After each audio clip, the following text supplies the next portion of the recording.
There is no AI word in my presentation. People who are interested maybe on another hall. But yeah, I'm Igor, I'm from Vilnius, and I'm so excited to be here to see all of you and for this great opportunity to meet so many old friends and acquire new friends here at the Gurtam conference.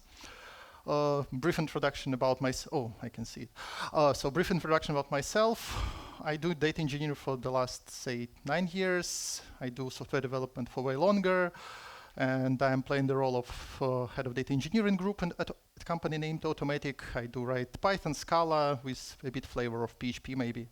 So I do try to collect whatever public presentations I do at this website. So if you enjoy what I'm talking about, maybe you will find something useful there as well.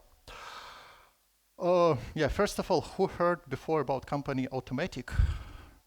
So yeah, but you might know us more about product WordPress. So we are the company behind WordPress. We are really relatively big team of 2,000 people in multiple countries. Also, we have some interesting product named Tumblr. We have social network in our pool of products. And yeah, we do contribute to open source, and open source is a nature of our company. This is even written in my contract. So that open source is one of the most powerful ideas of our generation. And what we are going to talk today about open source and big data. So I want to talk with you how we personally run our data warehouse based on fully open source, mostly open source solutions. Do you have warehouse, or data warehouse, data lake, lakehouse, whatever? Okay, you have it, nice. And are you on Amazon? Nope. Oh, okay, so maybe Google Cloud, Azure, data lake. Okay, so yeah, this is what I want to kind of break here, because kind of by going up from up to the stack, I want to talk that there are alternatives, because like, you know, if you go, there are lots of sales pressure or sales activities from all these cloud providers. So we're going to talk today more like, okay, if you want to build your own warehouse with fully open source, what way you can do that. So I'll try to highlight best products and discuss alternatives, what works for us, what works not really perfectly. So I will not maybe go too deeply, but it will be just high level overview, what's available and how it's compatible to the cloud alternatives. So first of all, like picture of our data warehouse. This is how it looks like. I've never seen it personally. The person who, like, it's in bare metal.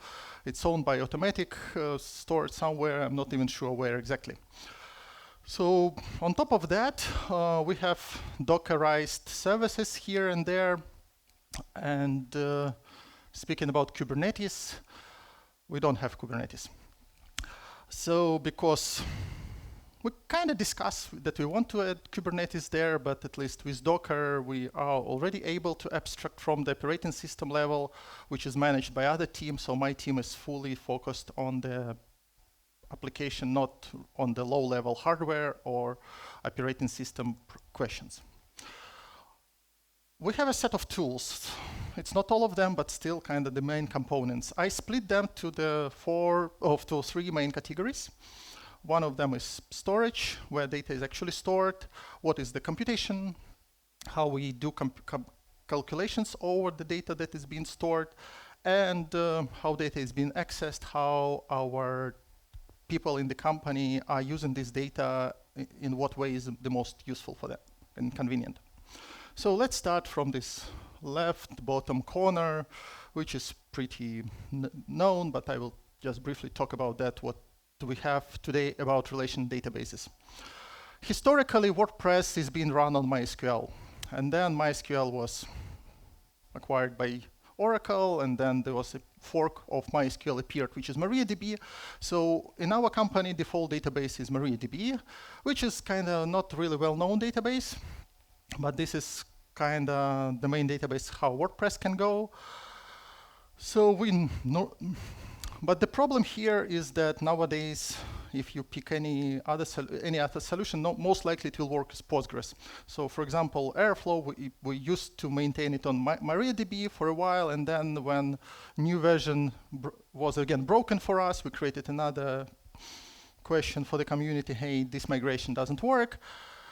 They told us, okay, we're not supporting MariaDB anymore. So we switched to Postgres, and in our case, we have small Google Cloud instance of Postgres, which works fine for us. But hopefully we will have Postgres cluster service, whatever set of things, and we will have our Postgres soon as well. But yeah, by default, you will find all open source product, majority of them work with Postgres. So I like this guy who is Apache Zookeeper in this storage system. This component is so nice to maintain. I don't remember what was the last time we touched it. So we have a big cluster migration. This is where we switched from version 0 dot something to 2 dot something. But before that, it just works. This is amazing thing, but it allows multiple services to be to share state between each other, to do locking, to do synchronization, and but kind of it's really a nice tool to maintain. And the next elephant in this room is Hadoop, which is literally elephant. And by Hadoop, I mean Hadoop distributed file system.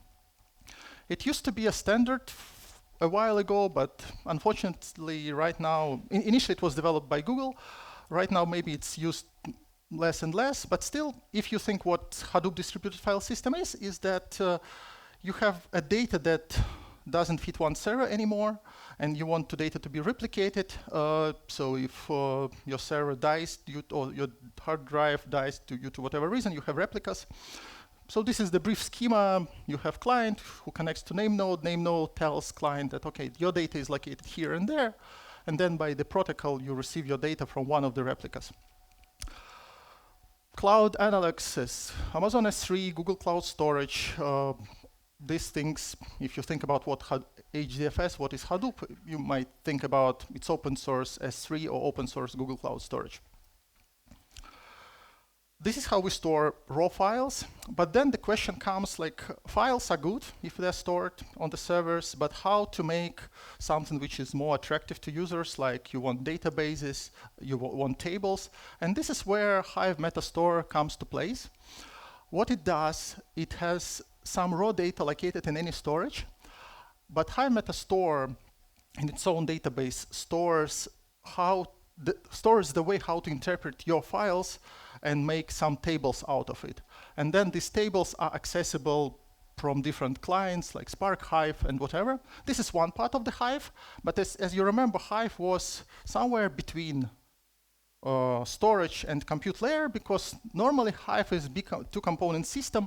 Another thing is Hive Server, which allows you to actually right now give something out of this data. It allows you to run SQL. By default, it uses MapReduce as an execution engine, which is ancient stuff, but it's still in place. Luckily, we don't have it in our cluster anymore because it was just replaced with new systems, and most likely, if you will do something with Apache Stack, you will not find Hive Server unless you will find some ancient things. So after this elephant, which is B, we have Spark. I think Spark is too well known to talk about it, but this is the core component in our computational model. I believe that 95% of our computations are happening in Spark. So it's not, it comes with lots of extensions. So it can allow you to do streaming applications, it allows you to do SQL queries, it allows you to do machine learning, graph processing. And what's even more important, what I really like in Spark is that you write your transformations, you deal with data in the programming language, in the proper programming language, not in SQL. So you can write Scala, Python, you can write piece of code and then test it properly in isolation, use libraries and things like that, which is not so easy if you're playing with data with plain SQL. So this is Spark.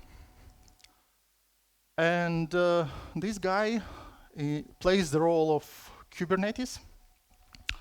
So this is Resource Manager, which comes together with Hadoop and Hadoop Yarn. New versions of Hadoop Yarn tries to be as much as close to Kubernetes these days, but definitely it's way less used. And the fact that we're using it, it's more historical one, because we started with that, and then like switching from this to Kubernetes is kind of cost time and resources, while it still do its job. So as a client, you connect to Resource Manager. You ask for some containers with some resources, with some memory, GPU, CPU, and then you are given some executables thingy that you are able to run your code. So it's not even directly related to data, but most likely it's used in data processing. So, and the next one, which I like more, I've already mentioned it a bit, it's Airflow. So what Airflow does? If you imagine what data transformations looks like, so you need to get some raw data, then transform it, another table is created, then someone wants to use this table to compute another table, someone wants to run machine learning job after that, some anomaly detection job is executed somewhere when data is ready, like all the things are interconnected. So you might think about Airflow is more like cron, but on steroids, where you can define all dependencies. And what is more important, you do it also in code. You do it in Python. So there are, like, as far as I saw, like lots of commercial alternatives to Airflow where you can schedule your jobs are coming with this drag and drop story where you kind of, okay, I want this table, join with this table, click, click, click, and then you have output.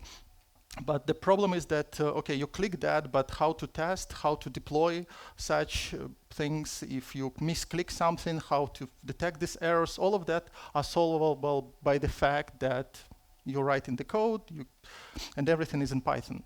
And it's extremely scalable, so we have thousands of jobs which are united in the concept named directed asynchronous graph.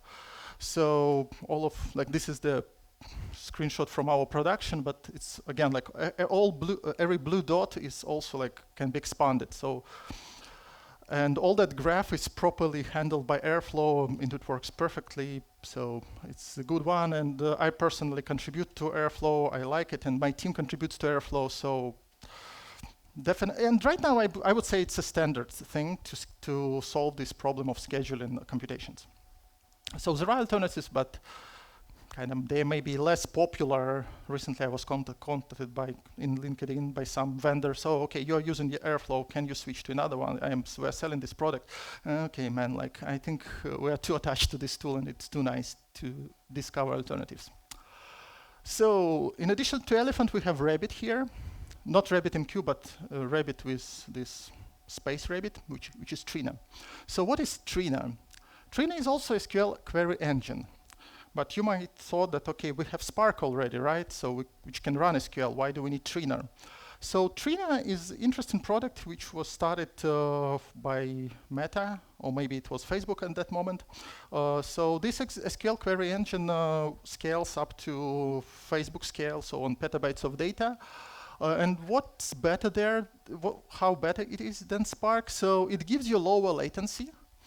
But there is a price for that. So it's less reliable in terms that if you are doing some SQL query that runs a couple of hours, something can happen in the middle. And in case of Trino, it will just fail and you need to restart the whole query. So Spark, if you do the similar computation, so it will be staged one, and if something is failed, Spark will retry that. So it's way more reliable. And the second problem, it's SQL only, which is kind of almost only because you can write custom functions there in Java, which we do a lot, but still it's not so flexible if you are trying to do transformation. So we are mainly using it for ad hoc analysis. So if some data analyst or whoever needs to go and get some results out of the cluster, by default they will go to Trino. So cloud alternatives, it's BigQuery, Amazon Redshift, they're pretty much the same. So you connect, you run SQL, and you get your data back. So this is Trino. Yeah, we have another, like so many animals there, and there is only one man. Like, I don't know, like there is only zookeeper who is with this shuffle, but okay, this is another dragon which is Meltana. I don't believe that it's super popular product, but at least I should talk about it. There is one problem here, like that we are facing. In addition to our internal sources of data, we have lots of external sources. So you have Google Analytics. Our data engineers, or everyone in the company, are challenged with the fact that, okay, we want to know our information from GitHub, how developers are performing, or how many open issues do we have in GitHub repos, or finance pulling the data from, say, Stripe with some billing information. And the problem here is that every third-party storage of data which is related to your company that you want to bring into warehouse to get some synergy. So, okay, you have third-party data here, so you can easily join and make some business insights out of that. But if you think like every time that we need to do integration, you need to write custom code to implement the specific API. So people thought, okay, like looks like this is repeatable operation. So why don't we create connectors which are shared between multiple people? So if someone already pulled the data from Google Analytics, I can take their code, take their connector, and do nothing, like just to configure and pull the data with your credentials, which is what Meltana does. And then everything is synced to warehouse. Unfortunately, the tool is not so good as we expected at the beginning. The main problem there that whatever connector we take from the public repository, it doesn't work. I mean, it works to some extent, but there are no connectors so far which works without our some tricks. And well, luckily it's all open source. It's all you can always fork and whatever, but it's kind of solves the problem to some extent. So there are alternatives. So we also have one commercial product for exactly this purpose, which is Fivetran. So we are pulling third-party data from both our solution and Fivetran. Fivetran, it's the same. It solves the same thing, but it's closed box. So you just click, drag and drop whatever, provide credentials, and then you have your data in. Unfortunately, not on Hadoop, because our Hadoop cluster is not accessible externally, so we pull the data to BigQuery first, and then BigQuery, we pull it to our Hadoop. So it's quite weird to use BigQuery as a transport layer, not like a computation layer, but this is how it works. The problem with Fivetran is that, like typical problem, like we started to do some transformation, started to pull some data, and there is an API key, and there are some resources which like, okay, you can do 10K requests per day. And then Fivetran uses all of that resources, but this is the only key that is used. Some kind of, you can't, it's a black box. You can't do a lot. And then Fivetran have something broken. So you talking with Fivetran few weeks, trying to say that, okay, maybe you can fix your connector and things like that. So this is the problem. Maybe if you want to talk, if you are facing this problem of third-party data pooling, take a look on Airbyte.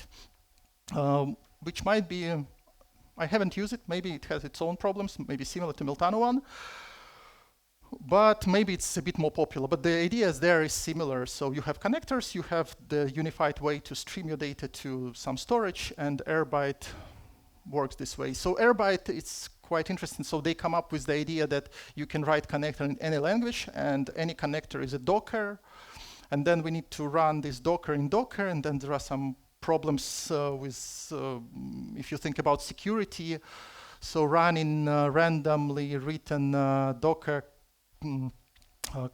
Docker image in your cluster, that's kind of, yeah. So due to security considerations, the more popular Airbyte product, we haven't chosen it. This was Meltana. And yeah, access layer. If you want to give users, so you kind of have tables, they are computed, all third-party data is pulled to some centralized place. We have then Cubi. Who is Cubi? Are there any fans of anime here? Yes. Okay, do you know Cubi? Oh, really? You're the first person. I find, like, while talking about Qubit, who knows who is Qubit? So this is Nine-Tailed Fox. Yeah. So, and this is interesting product, by the way. So what it does, it actually gives you, okay, what's written there? Distributed multi-tenant gateway to. So the problem with Spark is that if you want to run SQL there, you need to launch the session, and then you need to connect to this session, and then like keep this session open, and like it's kind of all this session management with Spark is a pain. So what Qubit does, it gives you JDBC, well, it does a lot of other things, but what it does, it gives you JDBC access to the Spark. So you see like more like JDBC connection, you connect to Qubit, and then under the hood, Qubit launches the container with Spark session, allocate resources, and runs your query, and it's kind of, this way Spark works like Trino, so you don't need to play with things manually.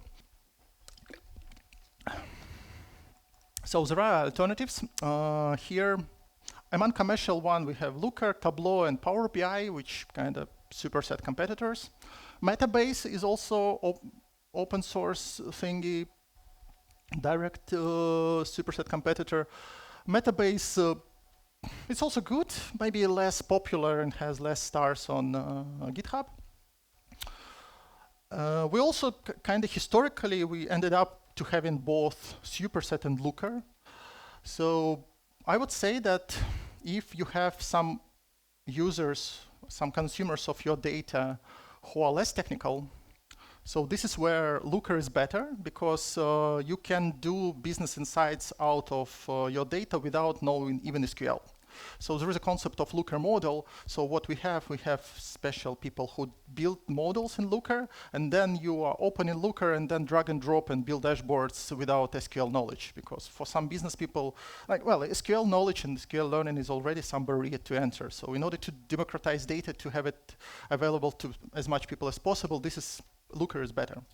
But when it comes to the opposite side of the spectrum, where we have random software developer from some team, and he wants to build a chart for the KPIs for his product, this is where if we talk him, okay, please learn this SQL YAML syntax, how to build LookML, people normally like, okay, can I do it somehow else? So this is where Superset is more convenient, because if you know SQL and you are more into software engineering, you might find that Superset is better because it's more connected with direct SQL, and there is like it's easier. So we in all our internal people who are consuming our data warehouse, there are right now two parties. Like one of them uses only Looker, one of them are using only Superset, but meanwhile they're doing the same. Yeah. Tableau, Power BI, maybe they're closer to Looker with some other things. So yeah, this is the main components that enable us to have a warehouse. But there are way more things. These are just key components, and there are no errors between them, how they are interconnected. What was not included, so there are things which place more like a glue to make it work together. So we have Nginx, Skyeng, Kafka UI to see what's happening in Kafka, Rabbit, Nox, whatever. So because all of that, if they are isolated, they will not be able to communicate properly. And there are other cool things from open source related to big data that I didn't mention, because it's not just the product that my team is personally maintaining, but we still have them as a company. Elasticsearch, we're not using OpenSearch yet, so maybe you will prefer OpenSearch more. Sorry, what? Yeah, OpenSearch, right. So Kafka, Druid, ClickHouse, all of that are also good products which you can use for your warehouse. Okay, so the big thing here is compatibility of all that Zoo. So you have one thing and another thing, but it's not so easy. Initially, we have right now third generation of our cluster. So first two generations were based on Cloudera distributions. And then Cloudera, on the market there were two competitors, Cloudera and Hortonworks. So they were building pretty much the same, but due to the competitions, there were a good set of pre-configured components which works together. and people were just choosing between two of them. But then once acquired another, they just put extremely high price for any on-premise installation. They are actively propagating their cloud solution, and we're not with Cloudera anymore. But there is alternatives, which is Apache BigTop, which plays the same role. So Apache BigTops comes with Yarn, Hadoop, something else that I remember, and it kind of, all of the distributions are kind of compatible with each other, so you pretty much can use Apache BigTop. So this is what we use. If it comes to HDFS support, it's also pain. As I mentioned in the beginning, HDFS is not so popular these days.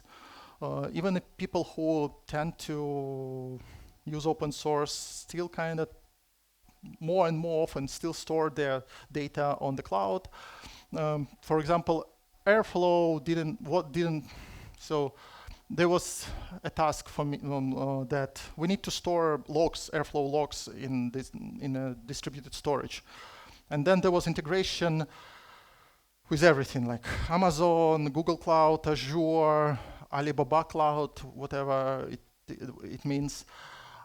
But there were no HDFS, so I personally had to write this connector. So JupyterHub connection, JupyterHub HDFS support, last commits there were 4 years ago, I believe. And this is where like we just have forks and maintain it by our own. And Apache Spark becomes a compatibility issue these days more and more because we have more and more products connected to Spark. And then it was last couple of weeks ago when we upgraded Spark, but then it appears that these two things do not support the latest Spark version in some unpredictable way, and this is where, as usual, you are in a bad situation, so we just roll back. So yes, kind of right now you need to think a lot about compatibility. And this story that I described with all that problems that we have, it's how many? 8 years of heritage, and it was just migration from one to another, and then like, okay, we had Impala, let's switch to Trino, and then like things like that. So it's a good question. What if I would like, if I am right now given an opportunity to start greenfield project? So what should I choose? What can I choose? Because all that experience is also like really coupled with our specific situation, right? So I would consider other storage than HDFS first of all, because like there is a ticket for Java 17 support. It's open from 2021, I believe. It's still opened. And yeah, it works only on Java 11. So right now, what's the latest Java version? 22 or 23? I don't know. So, and this is where we are. Yeah, I see more and more like startups who wants to build their own warehouse are just taking ClickHouse. So ClickHouse is an amazing tool. Yeah, it has roots from Yandex, and they still, right now they're saying that we have no connection with Yandex. We are a separate local entity, legal entity in Netherlands. But yeah, it's originally Yandex product. But what's good there, in addition, so this is SQL execution engine like Trino. So, but at the same time, it comes with its own storage. It can store data in its own cluster, so you shouldn't even worry so much about how data is being used. Or even if you don't want to use ClickHouse storage embedded one, so you can connect to external one, it can connect to S3, to other sources if you want to use it only as a computational layer. And I mentioned it already, Amazon S3 and Google Cloud Storage. Storage is pretty cheap, I would say. Maybe what can surprise you more is the outcome in traffic. So if your servers are in Amazon, it's better to use S3, but don't mix, because if you have a high traffic between clouds, it was surprise for us when we have a bill for the engine itself, like, okay, 500K, 500, but for the traffic we pay 5,000. So, and this is where, okay. So, but if your hardware is on Amazon already, so pick S3 and then build on whatever you can do on that. I find this nice picture of of the variety that you can do. So you can do everything on your own like we do, or you can do to another extreme to use already existing software like Fivetran. So you don't need to, you should only configure that. So, and there is something in the middle of this spectrum. And when you're making these decisions, in some cases you have money and time to market is important for you. Definitely if time to market is important for you, so I would still recommend you to tend to that part of the spectrum, because deploying and maintaining all of that takes time, but it will be more expensive at the same time. I have like this comparison, like if you drive a bicycle twice per year, it's better to rent it. So, and you should be there. But if you're a professional biker and you want to tune it properly, you want to like really know how it works, you want to control everything that's happening, you should be here. Or like if you have, and also it will be cheaper for you. Like, but then if we are thinking about bicycle analogy, you can still buy services to, for example, you don't need to maintain bicycle by your own. You can, for example, hire DevOps services, so you can, I don't know, like if you don't want to use your own hardware, you can still get it from Amazon. But at the same time, there are good DevOps providers that can do this thing, and you will still own it, and you can change the vendor. But as more you go to the left of this picture, the more is not owned by you, you have less control, and it will be more expensive if you have big volumes. So, okay, if you have small service which runs occasionally, maybe it's totally fine to have it as function as a service, software, or in a platform as a service. But if you have big data, big volumes, big traffic, all of that will be more and more expensive when you go there. So, yeah, it's also interesting thing here when it comes to open source. So this is the current challenge for my team. So there is a thing that if we have a warehouse and it looks like it behaves like a relational database, because for end user, it's more like, okay, you have DBC connection and you can run SQL. But it's not really the same SQL as you would expect in a normal database, because there are no transactions. If you want to write the data there, it's not so easy. So all these three things kind of right now trying to solve this problem and make out of your warehouse something which is more close to real classical database experience. But the problem here that we initially added as a pilot project, we migrated few tables in our warehouse to delta tables. And then in a year, we kept them, they're working fine, but in a year it appears that, oh, okay, looks like Iceberg is more popular these days. And we still have Apache Hudi, who is doing exactly the same. There are lots of tables in internet where they try to compare features of all of that three, but depending on the author of this table, the number of green checkboxes and red checkboxes will be completely opposite. So it's really impossible to choose, and it's more like making some bet, because if you choose something, you invest in lots of times to configure it properly, to fix bugs, to get the knowledge of how exactly it works. So yeah, right now we're in the situation that we decided to stick to Iceberg. We removed all data tables usage, and finger crossed that it will survive. It will be the winner of them on the market. But this is always the truth. So if you are in the cloud, you are in a bit easier situation. If you are working with a specific set of tools, so you're more like, okay, I want to have SQL engine. Okay, you have BigQuery, like if it works with big data. If you don't have big data, so there are other SQL engines, but there is no choice here. Or at least not so painful choice, because cloud provider can also tell you that, okay, this one will work for your case better than another. And yeah, wrapping up whatever I told you. Open source can satisfy your needs. That's for sure. Like we run our solution for many years already. It works. You can give it a try. So, but not everything is pretty. I forgot to talk about that when I talked about Superset. The big problem with Superset compared to Looker, that Superset is ugly. And that's the problem. I don't know how exactly it works, if I think about it, that there are lots of backend developers who contribute to open source. There are even some front-end engineers who contribute to open source, but not so many. But I haven't seen any designer who contributes to open source. So, and that's kind of the story with that. So if you're okay that the product maybe will not look so nice, that's fine. Oh, another example was Qt. Right now it's not true, but in the previous Qt version, there was like URL, like admin UI. You open it and it shows the message we are looking for front-end engineers to implement it. So whatever you want to do with Qt was just query API, REST API and do whatever you need. But the UI, like it appeared. It's still ugly as usual, but it at least exists.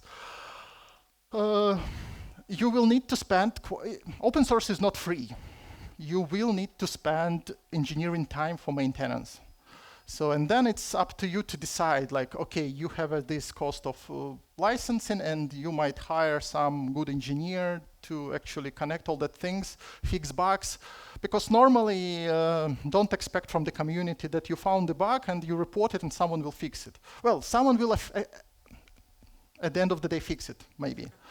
But most likely what will work for you, you come up with the bug, you maybe open an issue even, but also create a pull request already. And that's where you will get your things ready quite fast. Yeah, and you will get it faster. I don't know, like maybe we're not so lucky with our service providers, but right now, vendors that we are working with are struggling with this feedback loop. So you are spending some time talking with L1 support, saying that, okay, have you tried to turn it on and turn it off? Yes, we do it. So there is a second layer support. Okay, can you like tweak that? No, there is a bug in your system. And then after a couple of weeks, when the issue is escalated to third line support, they will finally come up with some patch to address your problem. So with open source, more like we find the issue, you read the code, oh, okay, like you create a monkey patch to your Python code on production, create a pull request upstream with some tests, maybe spend a week to discuss with maintainers how to do it perfectly, and here you go. But while you are doing that, users are happy because they are not facing this problem anymore. It's extremely customizable. So everything is open. So you can build, you can play with stuff. If something doesn't exist, implement it. It's totally fine. But at the same time, yeah, it pays off only at some scale. So if you have, you should have quite significant usage to pay off for this engineering time. But at the same time, as for me as an engineer, is it lots of fun because I talk with brilliant engineers in GitHub. I solve problems, and it's funny than talking with some with L1 support. Yeah, thank you for your attention, and any questions are welcome.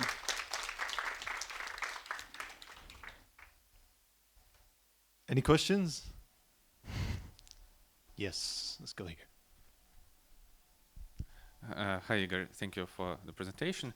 So while you were talking about different solutions, you mentioned ClickHouse, then you mentioned that it maybe has some relations to Yandex, and then I thought like the question about security. So you have lots of libraries, open source libraries in your projects, and you need to make a decision if to use library or not. Of course, you cannot read through all the codes and check all the pull requests, right? So how do you investigate if the library is trustable enough in order to use it for your clients so you will not have data leaks? So do you check who is maintainer, where are the roots, and what? So can you please speak a bit more about this? Yeah, of course. Like when you are picking any product, we are not picking anything that is really raw and no one knows about it. Normally, when it comes, for example, our decision making, whether it's Delta Lake, Iceberg, or Hoodie, you are choosing between things that are already established. So we normally don't try something really fancy and something unknown. So we kind of, I don't remember any cases where it was really needed. Even if some idea is really fresh, the quality of the implementations will be such as that it's better to start it by our own. So the good example was dbt. I didn't mention it because we don't use dbt as a tool, but it was 4 or 5 years ago, we came up to the situation that dbt solves our problem. But it was the state that, okay, like looks like we don't, it doesn't satisfy all of our needs, so we wrote some our own implementation, our own internal DBT. So this helps to some extent. Of course, all of that is not so easy to access. I mean, firewalls are here. So like kind of, I mean, struggling with firewalls is even like, is the second painful thing. Well, it's not painful, it's clearly why it happens, but all external traffic and whatever data is being transferred is all under control, and it's all this kind of, it's more like, it's maybe more DevOps rather than data engineering, but all of that security layers we have in place, and yeah, at least this is the answer. Like, I mean, if I say like, I don't expect ClickHouse to come up with something that will steal your data, because kind of it's so widely used, and it kind of, I don't know, like the cost of some, okay, like our data and our clients are valuable, but the price right now of the ClickHouse as a company is such as that if they do such a thing, it will cost them more rather than the cost of our data. I would say this is kind of an answer here. Do you think that's the paradox of open source then? Because you won't use it if it's not established, but it cannot be established if there's no usage. I don't know, like somehow it survives. I don't know, like there are so many initiatives, there are so many projects, and some projects step over this paradox, some of them not really. I don't know, like what I feel like the most successful projects, open source projects, there is normally some business behind that. So Superset, for example, they have Preply, which is cloud version of that. We are like a WordPress kind of, we are contributing a lot to WordPress, but at the same time, the company earns by our hosting. Elasticsearch does the same.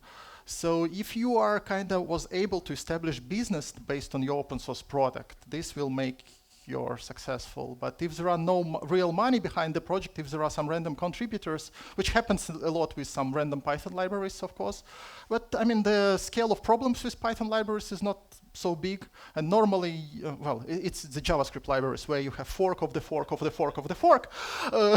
So, but still kind of, you can always fork and tune. So that's what happens. Gotcha. Hi, Dmitro Kopanyuk. Just a quick comment. Apparently, CTO of ClickHouse, Alexey Milovidius, is on tour, and he's coming to Warsaw, Poland, to AWS Cloud Day in just 10 days from now, September 18th. So you're welcome to go there. It's not too far from Vilnius. Not for you, right? And ask, are you still Russian? Tell me the real truth, comrade. I don't know, like we met him in another conference in Lisbon, so I know. So, but yeah, I have nothing against ClickHouse. I just saying that if even logo is kind of Yandex style, so kind of it's. Gotcha. More questions? Over there. Hi, thanks so much for the presentation. You mentioned that you eventually settled on Apache Iceberg before experimenting with Delta. Delta tables. Delta tables, yeah. And I was wondering, was there a particular problem that you expected to solve by adopting Iceberg? Was that time traveling, ACID transactions, some of those features offered by... You already mentioned what time travel and ACID transactions. I mean, mainly like, maybe the main thing that right now, the first one, there are some tables which updates a bit, but frequently. And this is where like we can deploy normal database do that, but it's kind of inconvenient because we want to have this data in warehouse rather than mirror it from MariaDB or from Postgres. So ACID transactions is right now the main thing that we are trying to utilize. Also, yeah, what's more important, it's concurrent read-write, because right now we have production failures when some things updated every 2 hours, and then they're used in daily jobs, and then frequently updated table switches, daily job is failing because the metadata was updated. So, and that's where Iceberg has this concept of snapshots and all of that. So there is a concurrent read, right? Not concurrent, consistent read. So that's what our they're not something that really will change everything in our cluster, but at least there are some useful features which are really convenient for us. Thanks. More questions? Then I have one. You mentioned forking and then creating a feature basically to solve a problem that you have. But with that, you also increase your total cost of ownership in working in this open source environment with the applications that you have. How often has that happened, and what is like the investment that you've had to make through that? It's hard to count, of course, Yeah. because, but I mean, it depends on the product, because if we do this for, let's say, for Airflow, so normally it ended up that we killed the fork because our changes are merged. But for things like HDFS integration with JupyterHub, so we have it just as our product right now.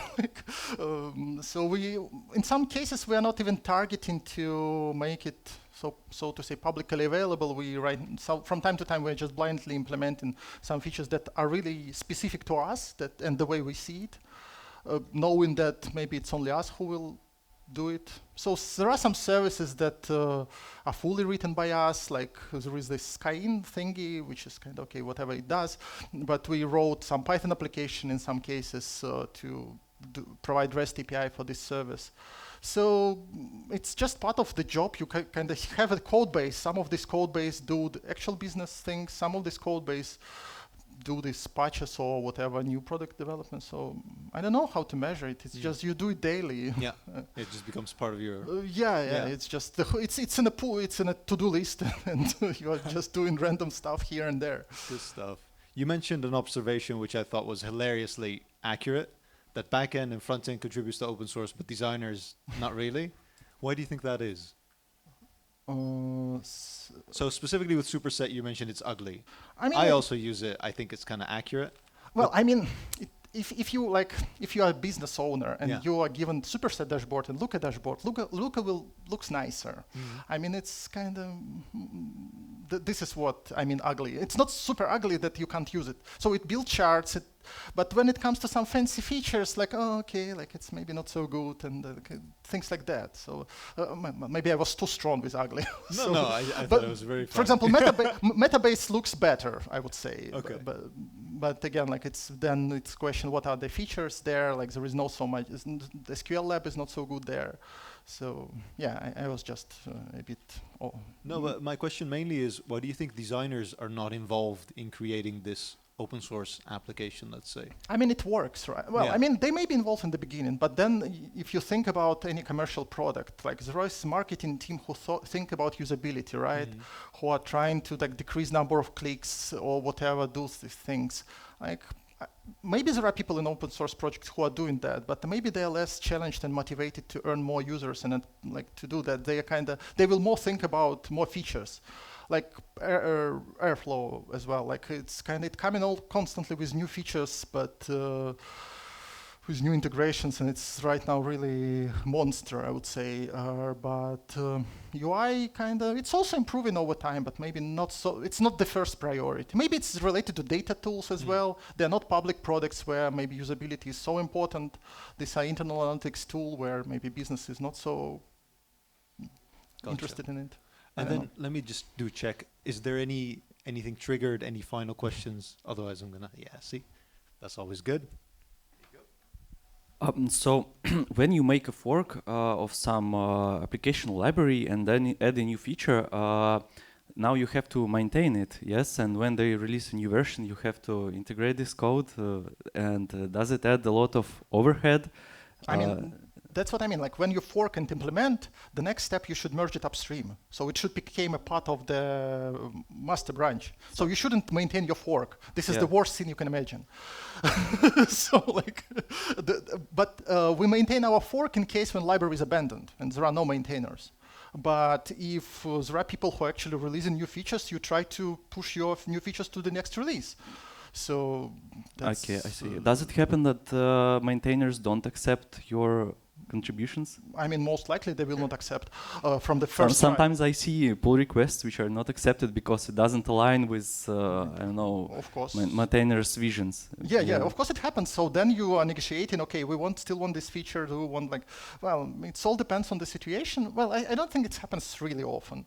But sometimes, you do that, like in Airflow, or not, in Superset, there is a special even process, you create, I don't know how to name it, you come up with proposals, and there is community should approve your proposal to be implemented, and then you implement it, go through code reviews, through the tests, and then you have that.